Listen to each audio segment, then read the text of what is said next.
चैत के महीना में राम के जन्म भइल।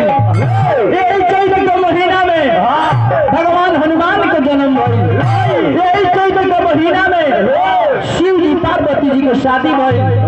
यही चैत के महीना में नया नया और भोग के मिलेला। यही चैत में पर्व सतुआन भइल। चैते में सतुआ के संग ई हमनी के पूरा 12 महीना के बड़ लइका चैत ह। आ छोट लइका फागुन ह। जना के लहुरा कहल जाय। एक कहे के भाव लगल बबुआ ये गवानवा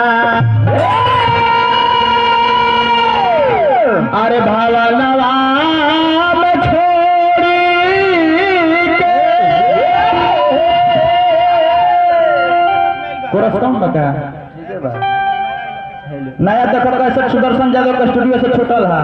मगध सम्राट से मगध सम्राट सुदर्शन यादव। तू सुदर्शन को चिन्ह लो जाने के ना कि 2-4 गो स्टूडियो से उनका छूटते रहला का। सर्च मार के देखी हम तेरे कोई के गवानवा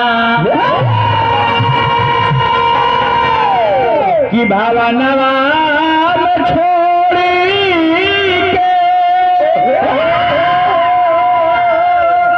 और पिया गोइले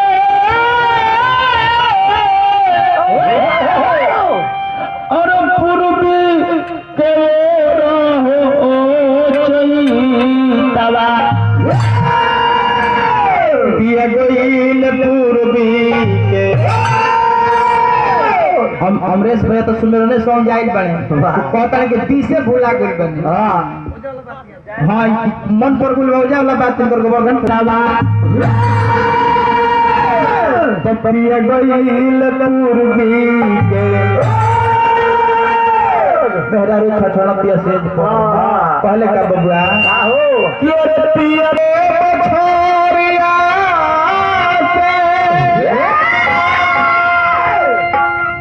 कि प्रिया बिना तड़पी जैसे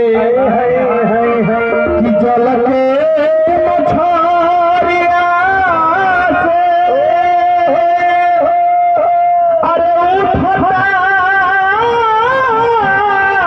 उठता फेंक के लौंडा जाने के ना कि ताली ठोक के हेर करे मेर ले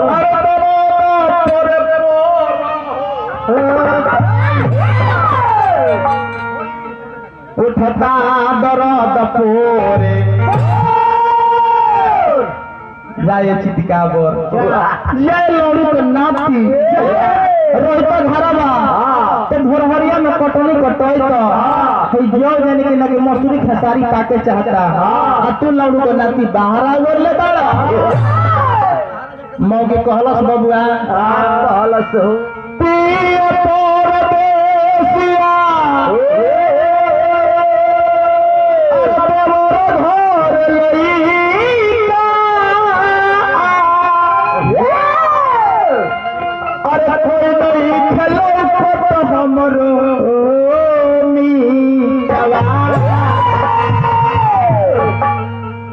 और दिन भर के कोटनी से बढ़ी जाता खटनी तो जहिया से चढ़ल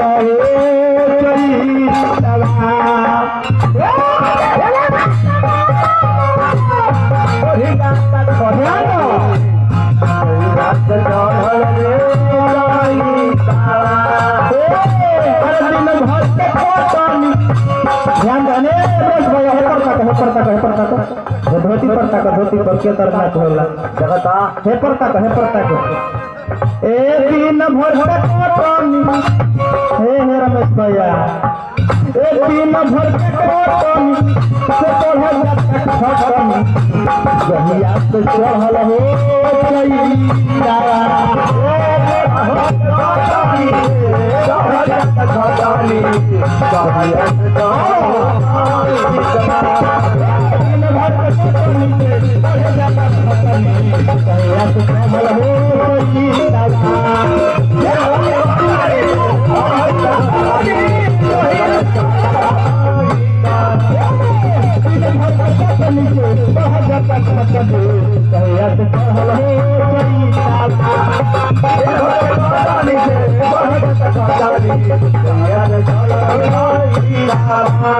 अंतरा में मौगी कहते का बबुआ कि पियवा घरे रहते तो सिलवट पर लोहा से हरदी पीसते आ जाने के ने दर्द मलहम देखा लगते कहले बबुआ कि पिया घर रही तो बुझते दर्दिया घर रही तो बुझते दर्दिया पिया घर रही तो बुझते दर्दिया घर रही तो बुझते दर्दिया सुलवट पलोड़ा से पीसते हरदिया लोढ़ा से पूछते हरदिया